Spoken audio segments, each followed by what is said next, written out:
Aloha, my name's Anna Covert, and I'm coming to you from my battleship here on the beautiful island of Oahu.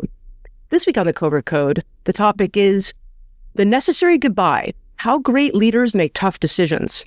My very special guest is Peter D. Banko, President and CEO of Baystate Health and the Forbes author of the best-selling title, The Necessary Goodbye, How Great Leaders Fire with Clarity, Confidence, and Compassion. With over 40 years of healthcare leadership, Peter has helped transform organizations by putting people and purpose first. Today, we'll be discussing how leaders can address underperformance, make tough decisions with compassion, and maintain trust through corporate change. Thanks so much for being here today, Peter. Yeah, thank you, Anna. Thanks for having me. So to begin, we like to have a little Cliff Notes version of the Peter story. So tell us about how you got to where you are right now, what you think is important, and then we'll jump in. Yeah, I started working in a hospital in high school volunteering to meet girls. I went to an all-boys Catholic high school, and I didn't get any dates out of it. But I had someone, a CEO, a nun, Sister Marie DePazzi, take me under her wing. And in the middle of my college career, when I was kind of debating what I wanted to do, she took me into her office, and she's like, "I think you have a knack for this healthcare leadership thing," and really that charted a course. And the rest is history. Wow. It's a great story. So, tell us a little bit about Baystate Health. Yeah, Baystate Health. Okay, yeah. Baystate Health. Yeah, Baystate Health. We're an academic safety net system in Western Massachusetts. So as I like to say, if we don't do it, nobody else does. So we've got an academic medical center. We train medical students through UMass Chan School of Medicine. We've got over 400 residents and interns and fellows. We're also the safety net provider. So 70% of our patients are either Medicare or Medicaid, which don't reimburse us for our costs. But we've been around for 140 years, started by a doctor in a house just north of our current big campus. So 5 hospitals, about to be a 6th. We're acquiring another facility in Springfield in November. Over 1,300 physicians and providers, most of which are employed by us in our academic practice. And then we also own our own health plan, so we're truly integrated. So we're able to insure people and then care for them for most, if not all, of their healthcare needs. So it's kind of like the Kaiser Permanente model where there's the doctors. Yeah. Right. Yeah. I did some consulting for them, and I was always so impressed with the level of care because, instead of having in, traditional healthcare where you have to be referred, and there's really not this, if you're a Kaiser, they have everything planned for you and the doctors really are in charge of your care and can do the best job. Yeah, most of our patients are not in our health plan, but the cool thing is the doctors and health plan and hospitals and all the care settings are integrated. So we're doing the right thing for quality, safety, experience, and hopefully affordability too. Wow. Are you seeing any big changes with AI? I think that's one of the biggest opportunities for healthcare in general, just, make it more efficient. Yeah, we're in the process on November 1st of converting to a completely Oracle platform with huge embedded AI. But we started put some of those AI tools in place, like ambient listening. So my primary care docs, the physicians spend a lot of what they call pajama time. So they end up charting at night in their pajamas at home. Oh. My primary care doc's like, I was like, how's pajama time? He's like, I don't have pajama time anymore. And I'm able to see 2 more patients. He goes, here's the problem. His wife's a physician. She's not using the tools. So she's sitting there documenting and I'm sitting there staring at her. So it has the opportunity, I think, to be complementary to in healthcare. It's not going to replace doctors or nurses in the work that they do, but I think it'll help them be more effective in the work that they do. Definitely. And I think especially with just, what condition, if someone has something or the blood work, being able to cross-reference it globally instead of having to guess, right? It takes a lot of, you do your best job as a physician, but you're only limited by the knowledge that you have. One of our academic researchers said research that used to take him a month to do to advance therapies now takes a day. Yeah. And and pretty soon it'll be even faster. Yeah. That's wonderful. Well, congratulations. So tell me, your book. Tell me about your book story. People always ask me, why did you decide to write a book? And so I want to throw that back to you. What was the reason? Have you been working on it for a long time? What's your book story? Yeah, it was 10 years in the making. My executive coach said, "Hey, you've been doing turnarounds for a lot of your career, 10 years as a CEO. You're building strong teams. You're having to let people go. You should write a book about it because it's not taught in school, and then it's not taught on the job." I remember the first time I had to let someone go. It was rather awkward. Yeah. But then I think what we've been seeing, so engagement in the American workforce is at the lowest point it's been in a decade. 4 out of 5 American workers, are disengaged in work. And this is the one that bothers me. 1 in 5 describe their work experience with one word: miserable. Oh my gosh. 20%, Gallup did a survey. 20% of the people in America say their work life is miserable. And then because of that, over half of people in America are either watching for or actively seeking new jobs. So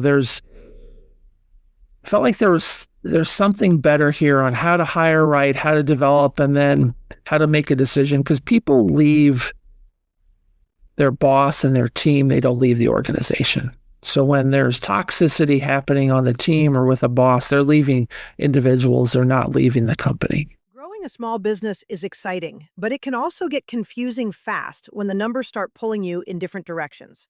Robinson Aquino, CEO of JBS Corp. And author of The Small Business Money Game, created this book to help business owners better understand their finances, spot the growth plateaus before they become roadblocks, and make smarter decisions as they scale.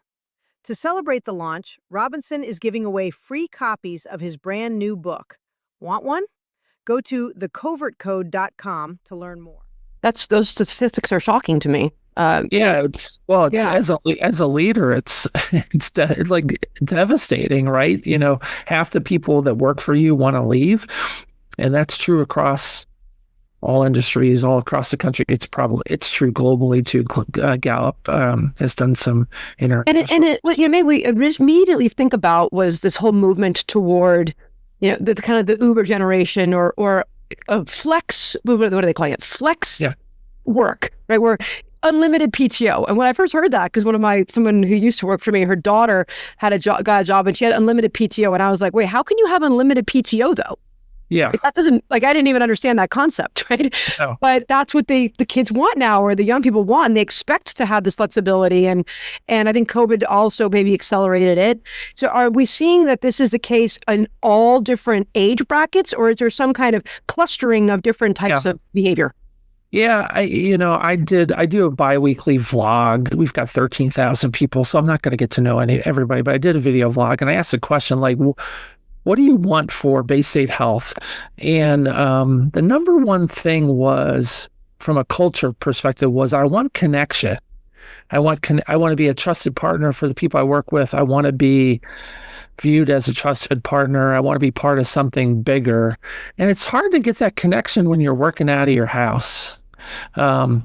So I'm a little bit old school. I mean, we've got positions that make sense. IT it's gone home and it's going to stay there. Some of our billing collections, most of our billing collections, are people are at home. We're actually finding they're happier and they're more productive. But we brought back a lot of the functions, and people whined and complained. But a month in, someone said, "Well, now I can solve problems by walking down the hall, and I don't have to schedule a Zoom meeting."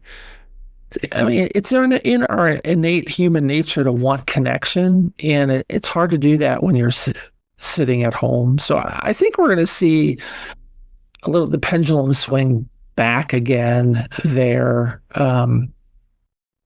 because people want to be part of something bigger. And I think especially with how much things are online now and social media scrolling and all of these, it felt like we were becoming, we have more friends, but we realized that it's really the anti-social network. Yeah. You feel even more isolated because you don't know any of these people really well, and you're just scrolling endlessly, and then they feel even more isolated and disconnected. So I think you're right that people want connection. But Eve, so let's talk about, so I guess it's kind of all types of people are now still miserable at work though, right? Yeah. Either in the job or out of the job, and they're looking for validation, they're looking for a connection. So what does your book go through? What are some of your frameworks or techniques on how to fire with confidence and clarity and compassion? Yeah. I think more of the book is about not getting to that point. Oh. Right. So making sure you my son's in his oldest son's in his first management job. And he's like, I'm looking for people that'll just show up to work. I was like, you got to look for someone with more than a pulse. Right. So and driver's license, Yeah. Right. Well, yeah.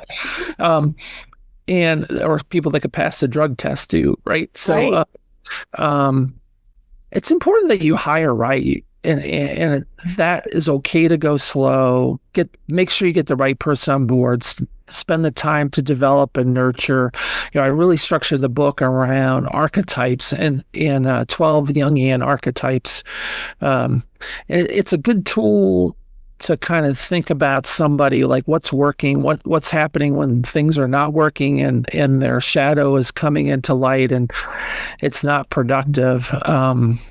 So it's really, I would say, more of the book is about getting it right before you have to make that decision. But then understanding that I'm a big Brene Brown fan, and she has a phrase, clear is kind, unclear is unkind.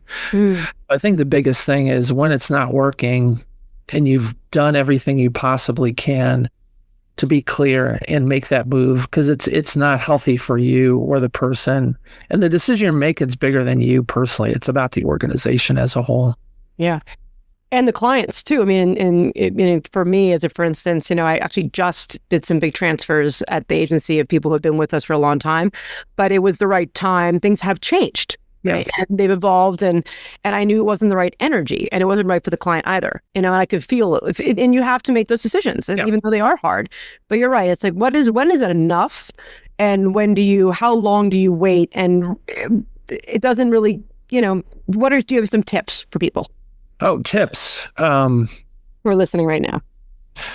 Yeah, it's not personal, it's business, right? And I had a boss early on in my career who told me a story. He's like, he was like, I had to fire my stepfather. Oh gosh. He's like, you may have to fire someone close to you. And then probably 10, 15 years later, I had somebody, my wife was friends with their spouse. Our oldest sons were friends, and he was doing things. He was taking money from the company, right? And so that's just regardless of your friendship, and it severed that relationship, but not just mine. It severed our family's relationship, and that's tough stuff. But there are lines you have to draw there. It's important to make sure, ask yourself the right questions, like, have I done everything I possibly can to date to turn this around?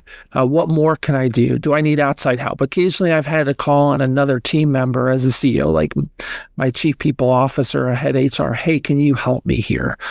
Can you help me see something I'm not seeing? Can you have discussions on the side?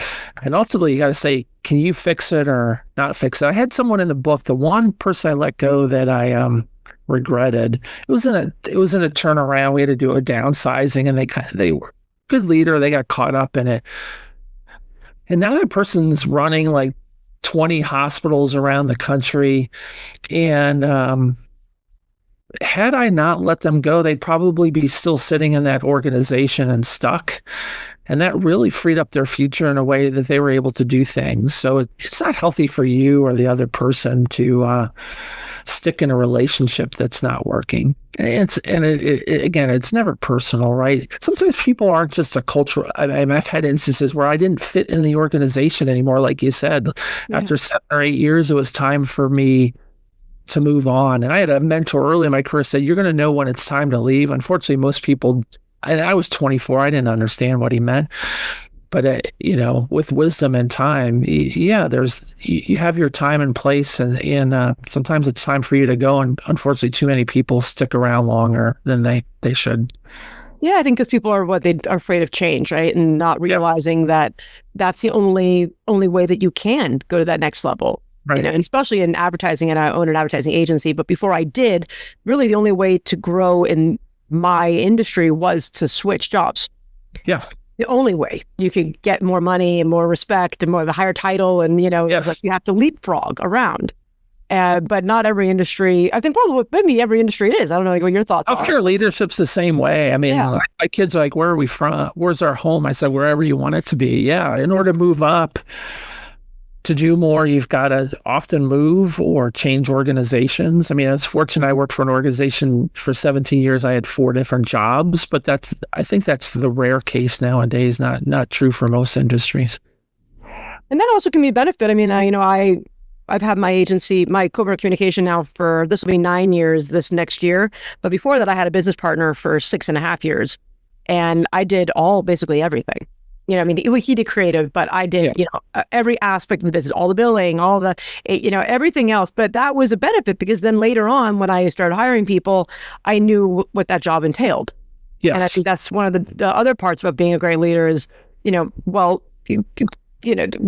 if they're lying to you or what is the truth. Yeah. Yeah. I was walking out the other day, one of our security guards in the corporate office, young kid who's going to college. He's like, how did you get to where you were? I was like, it was luck. And he looked at me. I said, well, not really. Right. So I said, every experience I had built on the next one.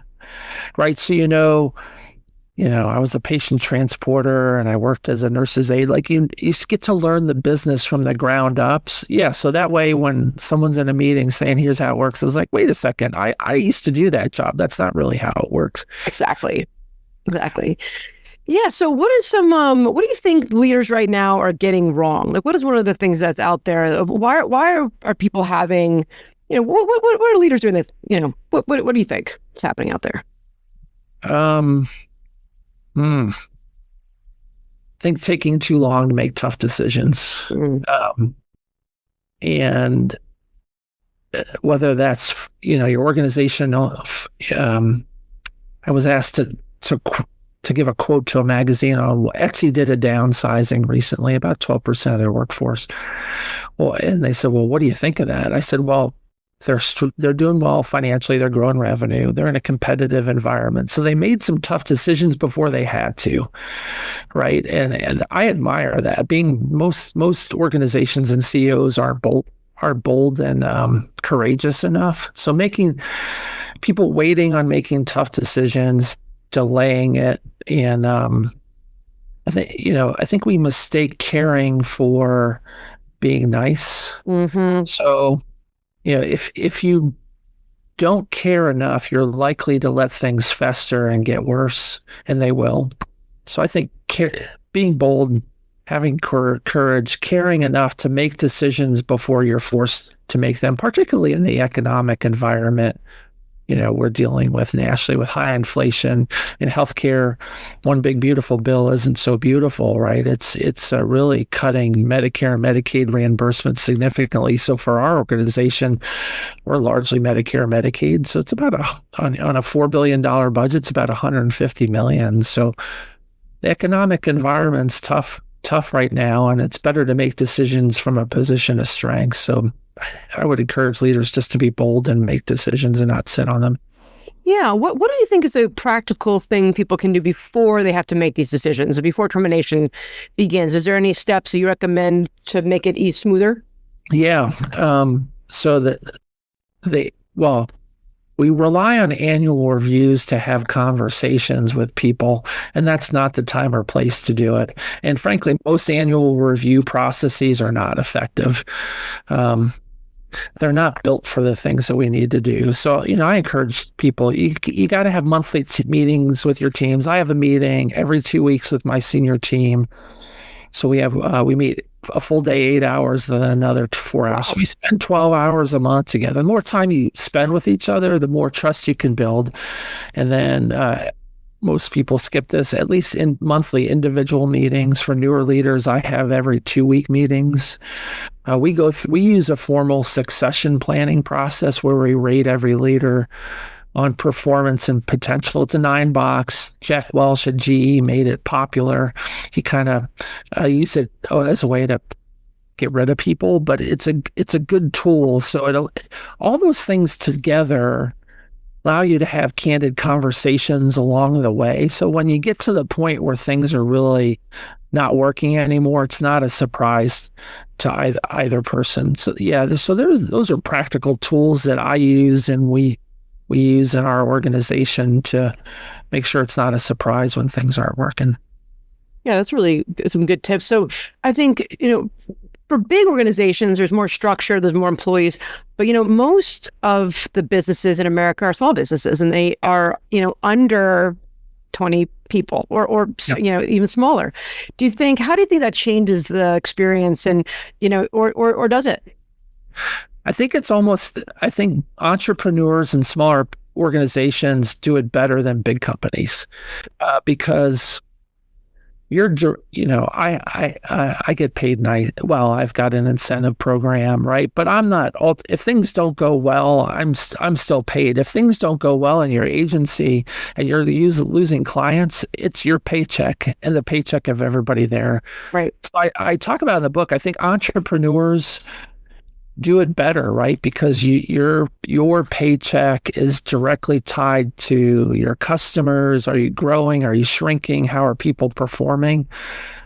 So entrepreneurs, I think, don't suffer the same afflictions that big companies do. The other places, I've got a good friend who played in the NFL, and he said sports teams just don't tolerate bad behavior or bad performance. He played in the NFL, he won a Super Bowl with the Broncos, Ryan Harris, he blocked for Peyton Manning. He's like, if you're not behaving, if you're toxic in the locker room, no matter who you are and how much they're paying you, they're not going to keep you.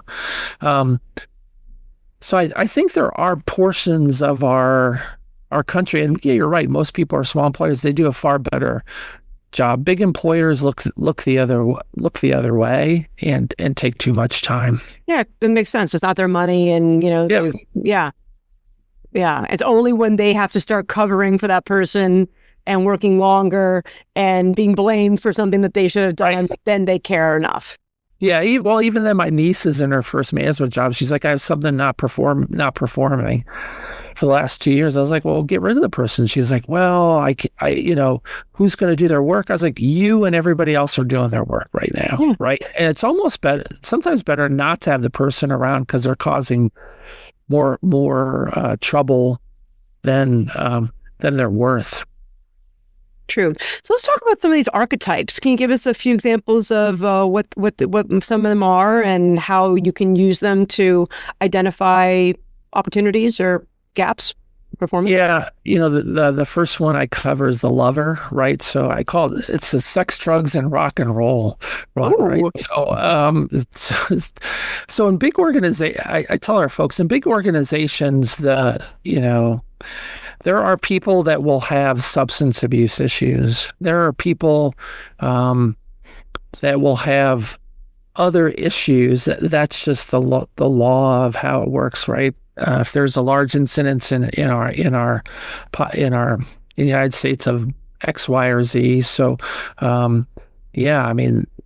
so I get into the Me Too and substance abuse and other things. So, for leaders, those are issues you should not dive in. That's where you really need HR and legal and support mechanisms, right? If someone has a substance abuse problem, one, it's important to get them help, but it's also important to take action, and no leader is fully equipped to do that. So you need to call on outside resources to help you there. And that gets a little dicey sometimes because, when people have mental health issues, that's usually a line you don't want to cross, but it's important you get people the support and help that they need. So that's one of the archetypes. My wife and youngest son are the caregiver archetype. So people tell we were down at Disney last weekend on the monorail. Complete strangers will tell my wife their life story within the first 10 minutes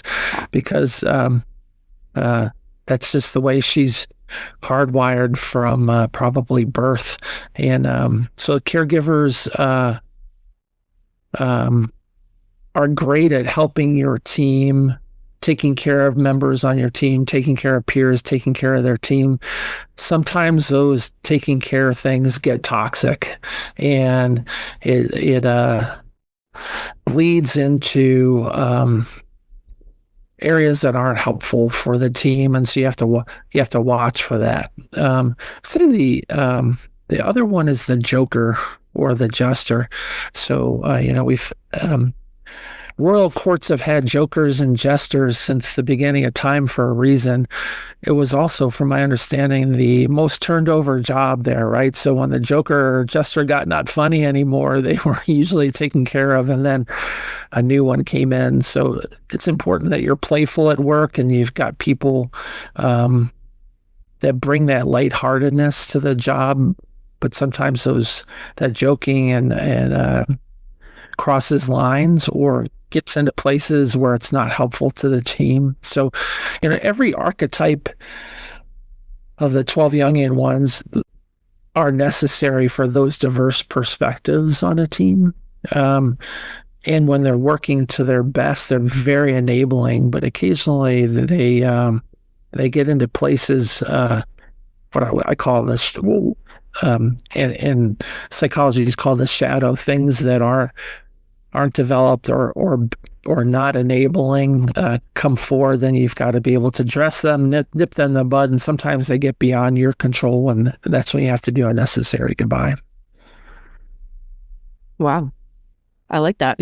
It's very visual for me. I'm a visualization person. Oh, so yeah. I'm seeing the archetypes in my mind and how they at a court and how they kind of play together. And with I haven't done it with the team here, but with past teams, we've done a lot of like spirit animals too as archetypes. So my primary one is giraffe, but when I'm not acting at my best, I'm the goose.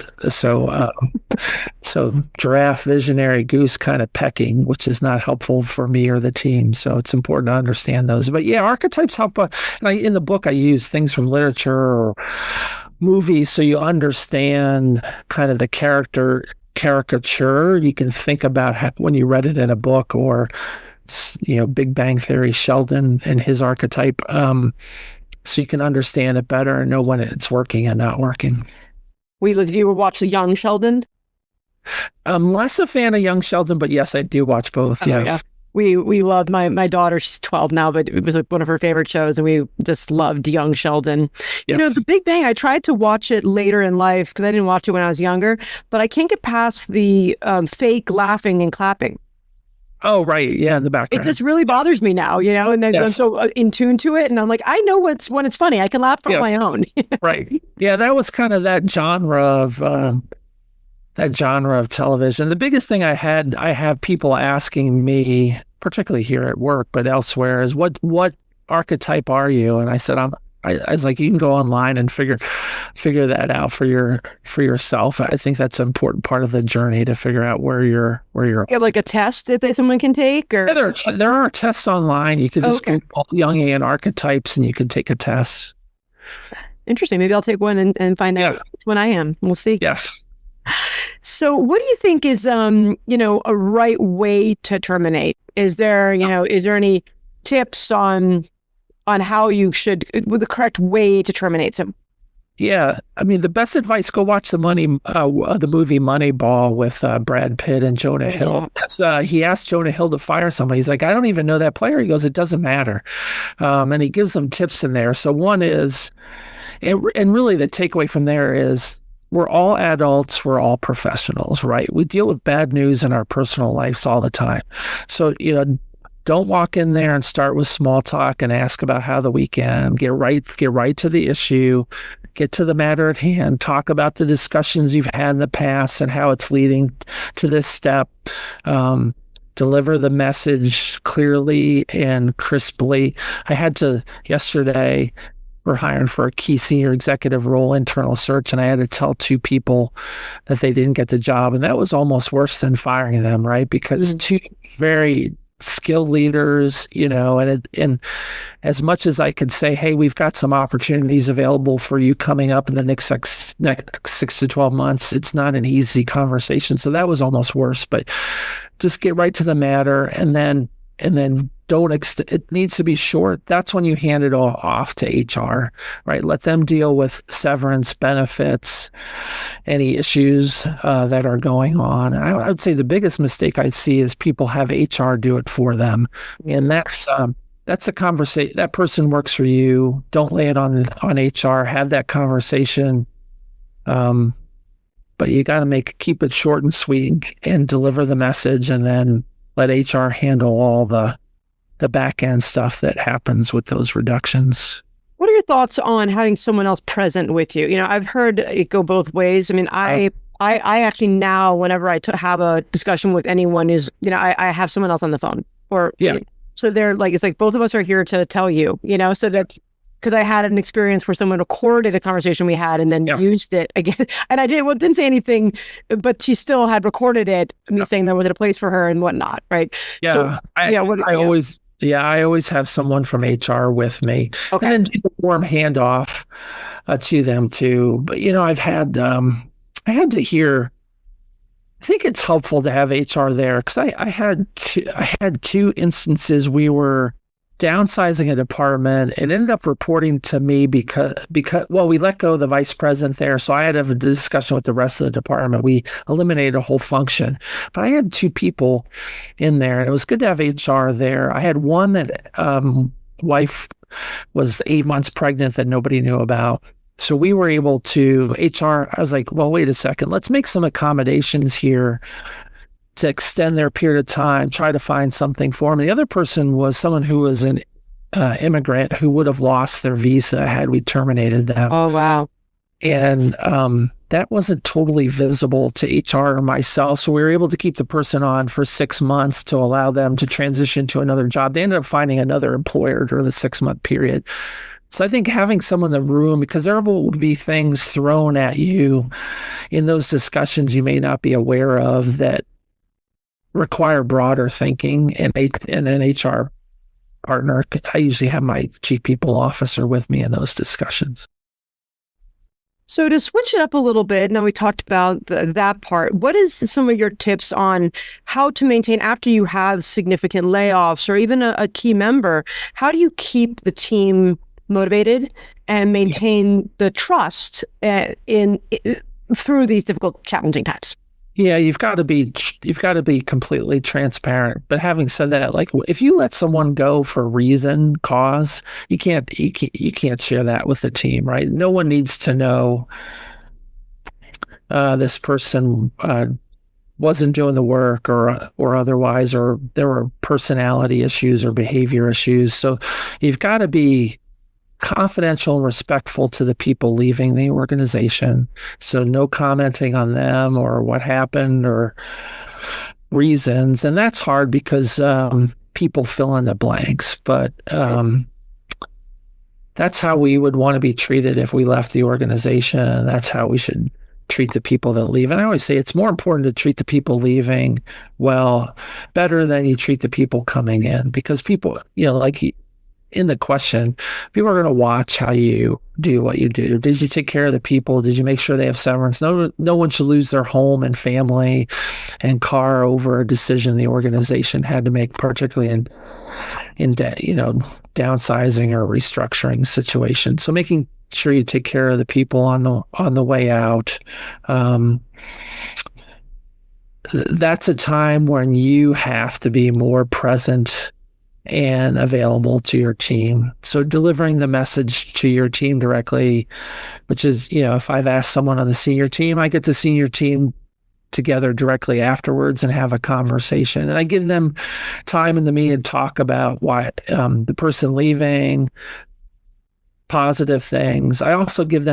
I usually step out of the room and give them time and space as a team to process it too, right? So not everybody processes those changes right away. Some people take more time, which is good. But I think after downsizing or even a team member leaving, it's important that you keep that front of mind and that you're more present for the team impacted as a leader, because everybody who's left has to deal with the reduction, probably are in a downsizing, are going to have to do more work, do more with less. So I would say leadership presence is more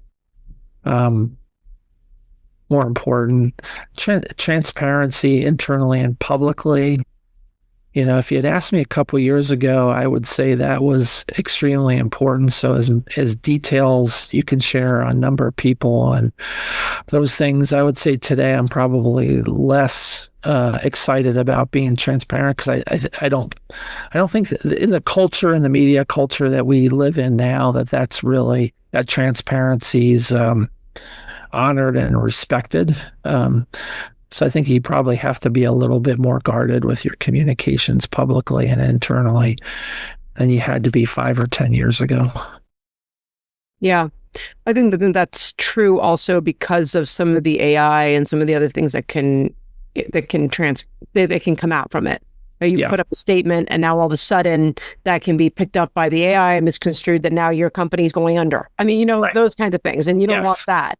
Yeah. Right? So we had that we were doing this acquisition, and you make filings to the state and federal government, and then AI pulls out those filings, and those filings have a context around it, but not the actual story. So AI is not often helpful there. Yeah, and especially, I do a lot of work in privacy and protection, and California and GDPR, and in Europe, if someone is fired, first of all, it's very difficult. I'm half Swedish. It's very challenging to fire someone in Sweden. Yeah, it's almost impossible. After 6 months, it's almost literally impossible. You have to almost buy them out of their contract, right? And if someone is fired, you have to purge all of their data. Oh. And that's a requirement, right? So that there's nothing, and even now with some of the things we're seeing in just consumer protection, the stuff we hold on employees, are you asking in your files if someone's divorced?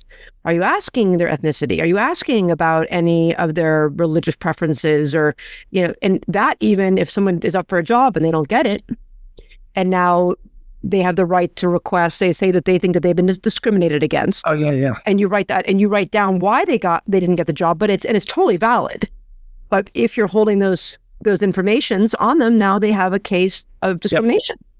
I think the flip side is true is it's also impossible to know why someone was let go or left their last job, right? So, you occasionally run into.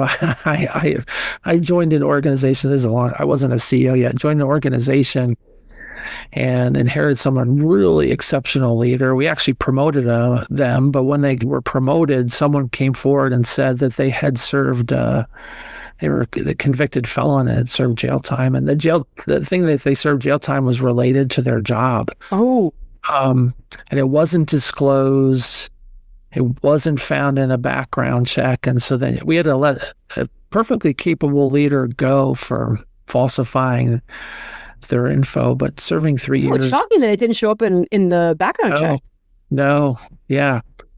Yeah, I've gotten calls from people, it's hard because people call you for a reference, right? You can't really say very much because you can get sued for sharing too much information. But I got called once on someone, why do they have a year-long gap in their resume? And this person didn't work for me, but they knew I worked with them. And I was like, because they were in jail for stealing money from the company.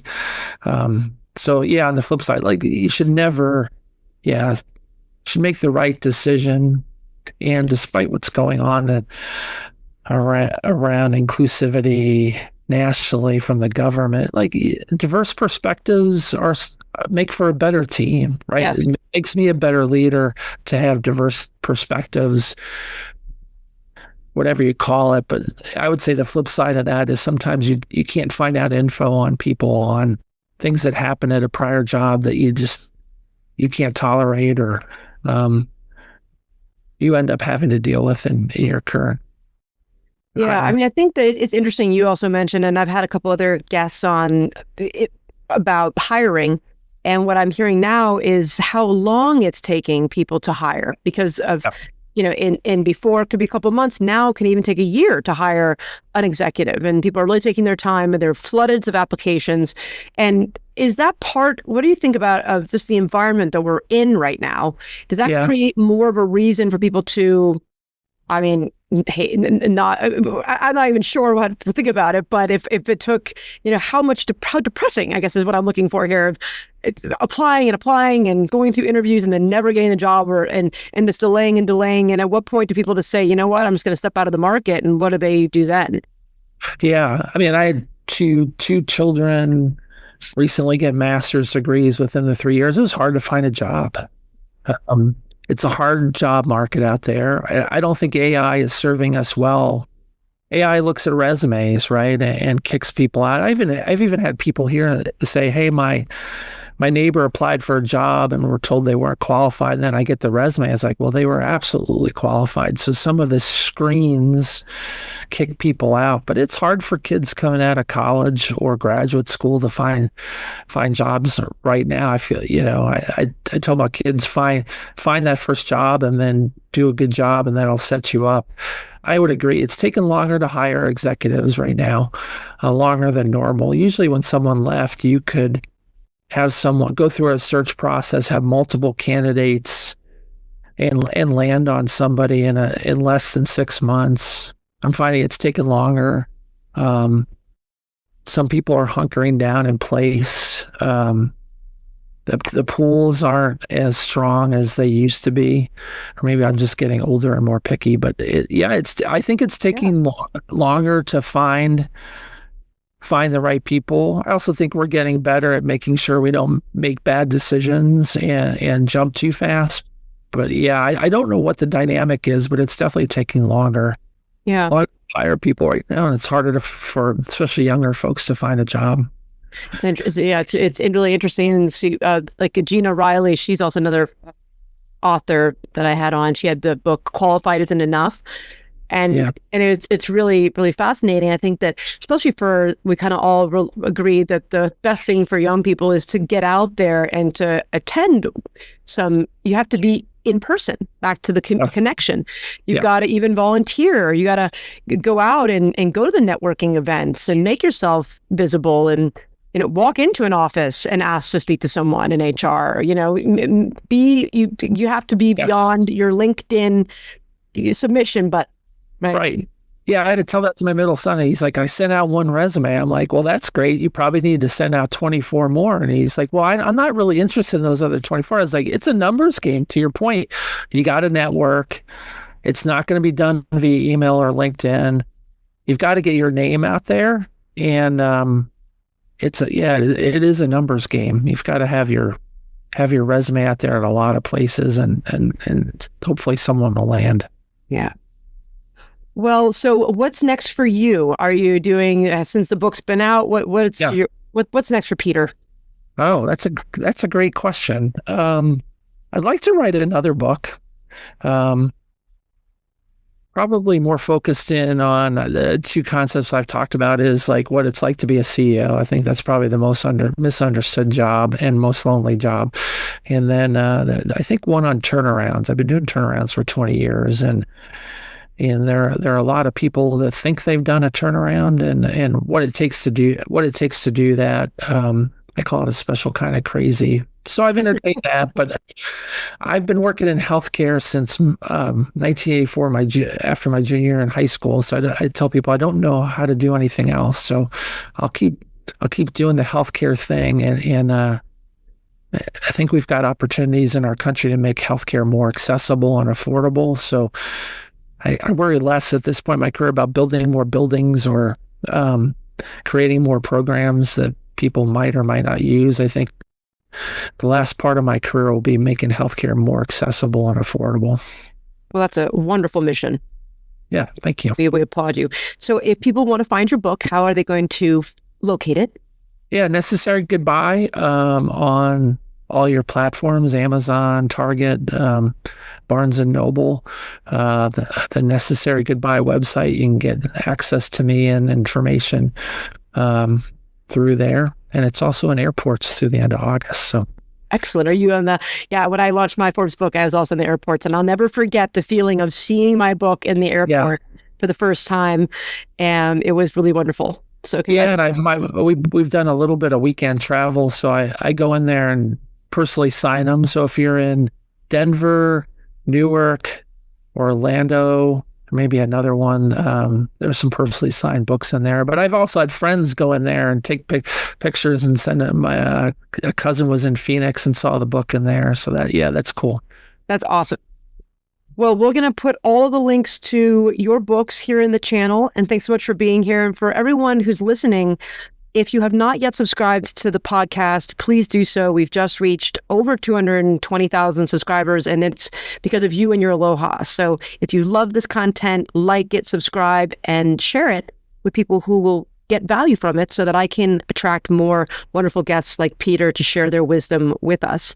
And I can't wait to see you next week in the Pixels. Aloha.